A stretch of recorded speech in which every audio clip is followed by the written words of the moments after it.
আলাইকুম সবাইকে শুভেচ্ছা জানাচ্ছি। মাসুম মাহমুদ। অনেকে প্রশ্ন করেছেন যে সকাল থেকে কোনো লাইভে আসলাম না কেন? কেন লাইভে আসলাম না? আসতে পারিনি তাই এখন আসলাম। জি, আপনারা যেখান থেকে কমেন্ট করছেন আমি দেখতে পাচ্ছি ইতালি থেকে, চট্টগ্রাম থেকে, আরো বিভিন্ন দিনাজপুর জেলার বীরগঞ্জ থেকে, কক্সবাজার থেকে, রোহিঙ্গা ক্যাম্প থেকে। ওকে। আপনি কি আমাকে শুনতে এবং দেখতে পাচ্ছেন ক্লিয়ার? কোনো সমস্যা আছে? আ খাগড়াছড়ি থেকে আমি দেখতে পাচ্ছি। ওকে। নোয়াখালী থেকে বাকের, ধামরাই, গৌরীপুর, হবিগঞ্জ, ভোলা জেলা থেকে দেখছি। ওকে। দুবাই থেকে দেখছেন, আসাম থেকে দেখছেন। ওকে দর্শক, পুরো পৃথিবীর নজর এখন পাকিস্তানে। কারণ পাকিস্তানে মার্কিন এবং ইরানের ডেলিগেট পৌঁছে গেছে। ইরানের পক্ষ থেকে এসছেন স্পিকার বাকের গালিবফ, পররাষ্ট্রমন্ত্রী আব্বাস আরাকচি সহ একটি প্রতিনিধি দল।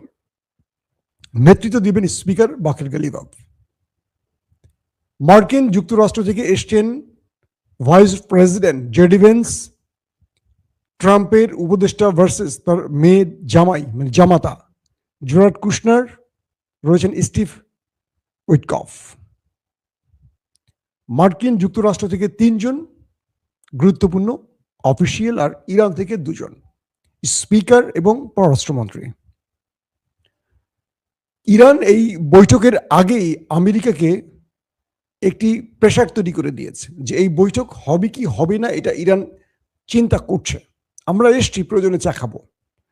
কিন্তু এই বৈঠকটি হবে তখনই যখন ইরানের 2টো শর্ত মানা হবে।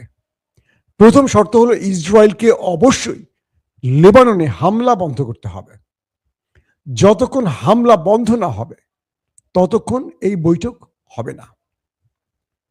ইতিমধ্যে পাকিস্তানের প্রধানমন্ত্রী শাহবাজ শরীফ, ফিল্ড মার্শাল আসিফ মনির, পররাষ্ট্রমন্ত্রী এবং স্বরাষ্ট্রমন্ত্রী মহসিন নকভি, যত রকম হাই অফিসিয়াল পাকিস্তানে আছেন তারাও এই বৈঠকের যারা ডেলিগেট 2 দেশ থেকে এসছেন তাদের সাথে সাক্ষাৎ করেছেন।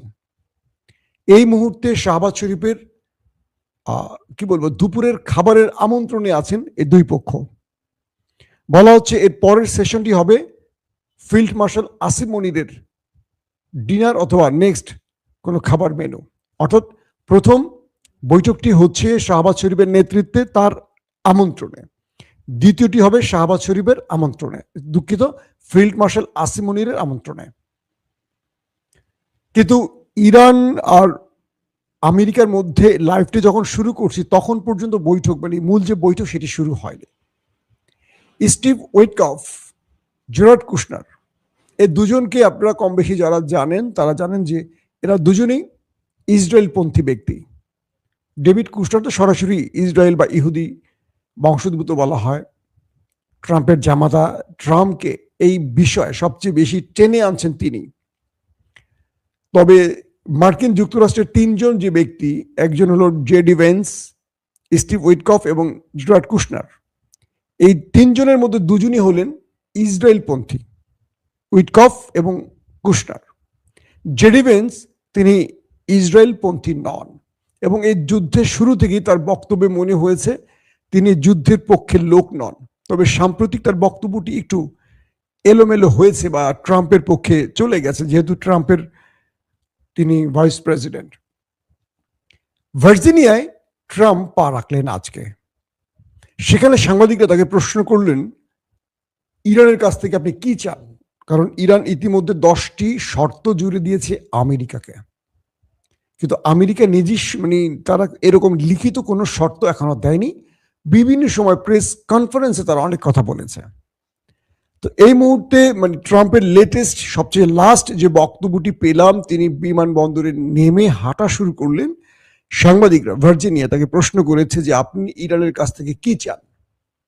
তিনি বলছেন নো নিউক্লিয়ার ওয়েপন, অর্থাৎ ইরানকে কোনোভাবে পারমাণবিক শক্তিধর হতে দেবে না বা ইরান কোনোভাবে পারমাণবিক শক্তিধর হতে পারবে না, এটি আমেরিকার শর্তের 99%। তার মানে আমেরিকার এই বক্তব্যটি দিয়ে আমরা 2টো বিষয় ক্লিয়ার হয়ে গেছে যে ইরান যে 10টি শর্ত আমেরিকাকে দিয়েছে এর মধ্যে ইরান কোথাও বলেনি যে আমরা নিউক্লিয়ার বোমা বানাবো।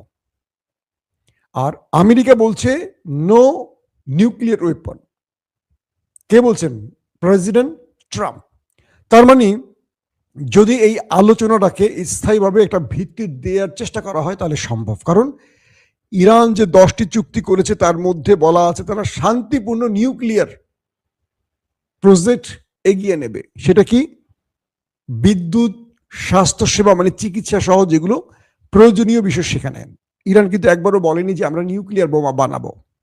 তার মানে ট্রাম্প যে শর্তটি দিয়েছে ইরান এক বাক্যে মেনে নেবে যে আমরা আমেরিকার দাবিটি 100% রক্ষা করবো যে আমরা নিউক্লিয়ার বোমা বানাবো না। কারণ এটা ইরান ঘোষণা দিয়ে বানাবে না। ইরান যদি বানায় চাইলে বানায় ফেলছে এতদিন, এখন শুধু টেস্ট করা বাকি।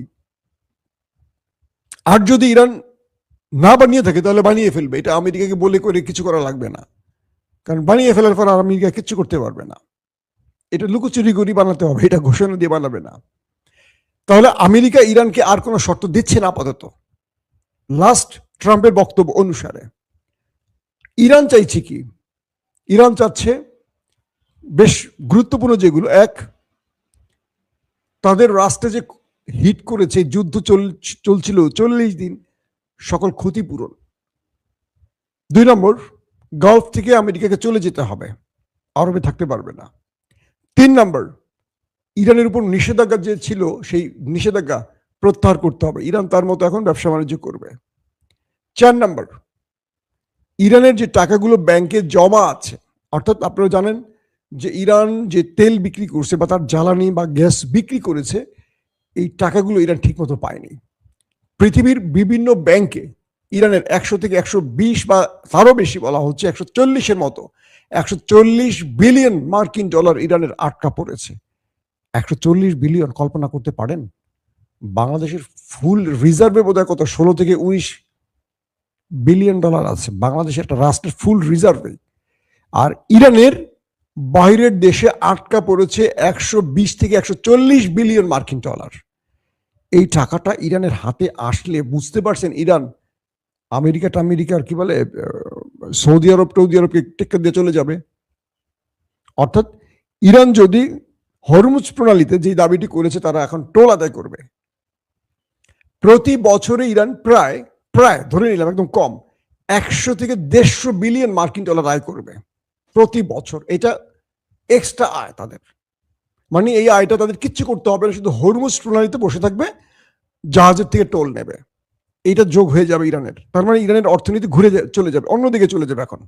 নাম্বার 2, যদি নিষেধাজ্ঞা প্রত্যাহার করা হয় তাহলে ইরান এখন তেল বিক্রি করবে বিশ্ববাজারে। তার মানে কি সৌদি আরব, কাতার, কুয়েতকে ইরান 10 বছরে ছাড়িয়ে চলে যাবে অর্থনৈতিকভাবে।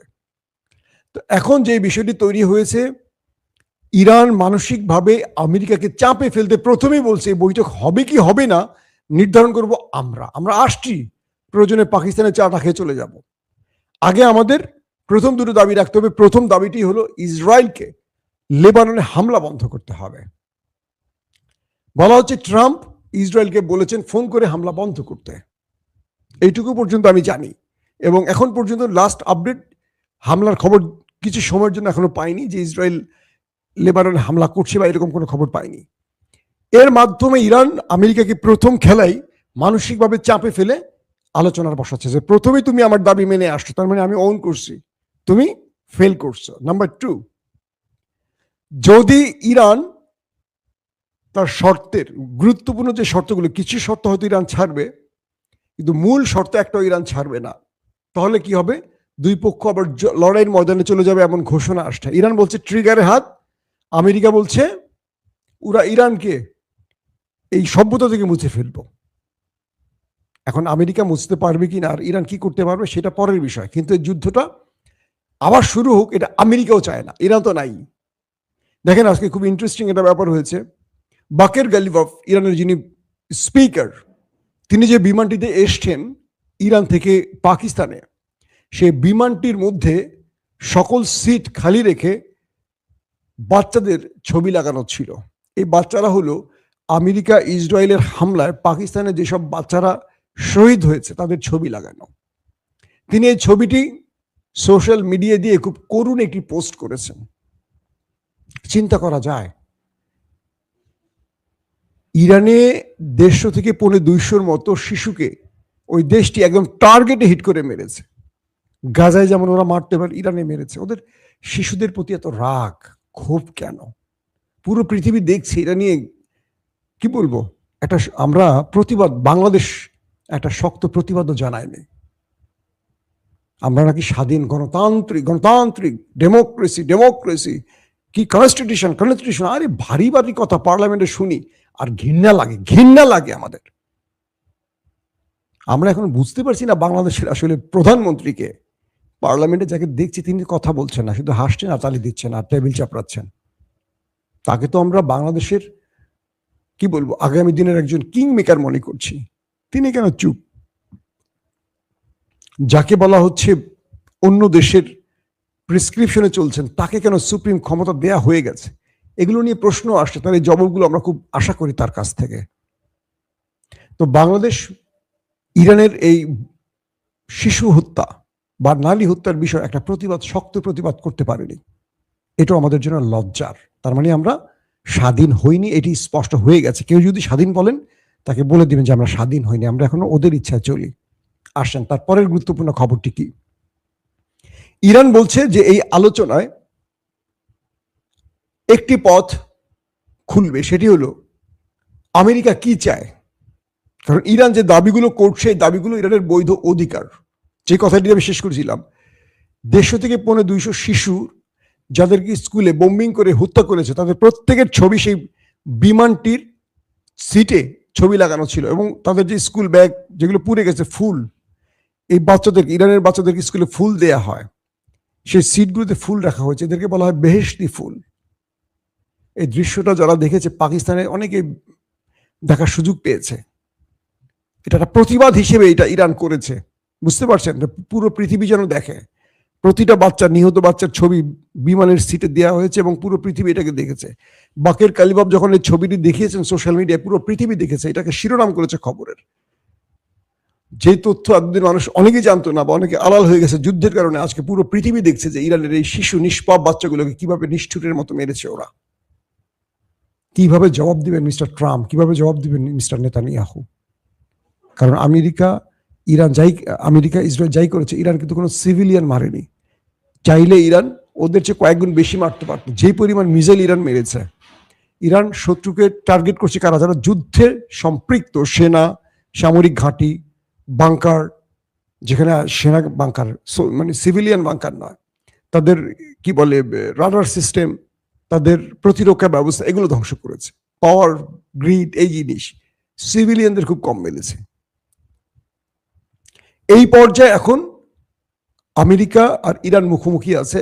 পৃথিবী বলছে, ওয়ার্ল্ড বলছে এই লড়াইতে ইরান বিজয়ী হয়ে গেছে, ইরানকে ভিক্টরি ঘোষণা করে দিয়েছে। কারণ আমেরিকার মতো একটি দেশকে টেনে এনেছে আলোচনার টেবিলে, আর ইরান সেই টেবিলে বসার আগে বলছে আমরা বসবো কি বসবো না, সেটা ডিপেন্ড করবে আমাদের দুটো শর্ত মানার পর। তার মানে এখানেও ইরান আমেরিকাকে বলছে যে তোর ইচ্ছা না আমার ইচ্ছা হবে এই আলোচনা, আগে আমার শর্ত মেনে নে। ইতিমধ্যে মেবি মেনে যাচ্ছে। পাকিস্তানে কেন এই আলোচনা, অনেকে আমাকে প্রশ্ন করেছেন। প্রথম, ইরানের সাথে পাকিস্তানের সম্পর্ক ভালো, ইরানের সাথে সৌদি আরবের সম্পর্ক ভালো। দুঃখিত, পাকিস্তানের সাথে ইরানের সম্পর্ক ভালো, পাকিস্তানের সাথে সৌদি আরবের সম্পর্ক ভালো, পাকিস্তানের সাথে আমেরিকার সম্পর্ক ভালো। অর্থাৎ গালফ কান্ট্রির প্রতিনিধি হিসেবে পাকিস্তান ভূমিকা নিতে পারবে। পাশাপাশি পাকিস্তানের সাথে আমেরিকারও সম্পর্ক ভালো, আবার ইরানেরও সম্পর্ক ভালো। তো সবকিছু মিলে এই তিনটি রাষ্ট্রেরই কি বলবো বক্তব্য আছে আজকের বৈঠকে, গালফ কান্ট্রির বক্তব্য আছে। সো এটা এই জন্য ইরান, পাশাপাশি চীনের সাথেও পাকিস্তানের সম্পর্ক ভালো। অর্থাৎ ইরানের বন্ধু হিসেবে চীন এখানে আবির্ভূত হবে পাকিস্তানের মাধ্যমে। ক্লিয়ার? আপনারা বুঝতে পারছেন? অর্থাৎ একমাত্র দেশ পাকিস্তান যারা আমেরিকা এবং ইরানের মিত্রদের সাথে সম্পর্ক বজায় রেখেছে, এবং এই একটি বৈঠক পাকিস্তানকে পৃথিবীর কাছে আবার নতুনভাবে একটি গ্রহণযোগ্য রাষ্ট্র হিসেবে পরিচিত করছে। পাশাপাশি ভারত কিছুটা চাপে পড়ে গেছে এরকম একটা বড় সিদ্ধান্ত নিতে না পারায়, তাদেরকে কেউ এটাকে মানে গুরুত্ব দিয়ে গ্রহণ করেনি বলে। এখন যে বিষয়টি তৈরি হয়েছে, মার্কিন 3 হাই অফিসিয়াল, দুজনই হলেন ইসরায়েলি মিত্র। একজন একটু আলাদাকে জেডি ভেন্স, বাকের গালিবাফ এবং আব্বাস আরাকচি, দুজনই খুব মাথাওয়ালা লোক। কিছু আলোচনা আসছে ইরানের গণমাধ্যম থেকে যে ইরান 10টির মধ্যে 2-1টা তো ছাড় দেবে, কিন্তু ইরান এখান থেকে যে মূল টার্গেট যেগুলো ইরানের মূল 3 থেকে 4টি গুরুত্বপূর্ণ ইস্যু, এখানে যদি একটিতেও মার্কিন যুক্তরাষ্ট্র নারাজি দেয়, ইরান এই আলোচনা থেকে ফিরে যুদ্ধের ময়দানে চলে যাবে। এবং পৃথিবী চাইছে এই আজকের আলোচনা থেকে একটা সমাপ্ত হোক বা কিছু হোক। দর্শক, আমরা যখনই শুরু হয়ে যাবে দুই দেশের আলোচনা এবং ভালো রেজাল্ট আসবে, আমরা আপনাদেরকে লাইভের মাধ্যমে জানিয়ে দেব। এখনকার মতো বিদায় নিচ্ছি। প্রত্যেকে ভালো থাকবেন। আল্লাহ হাফিজ।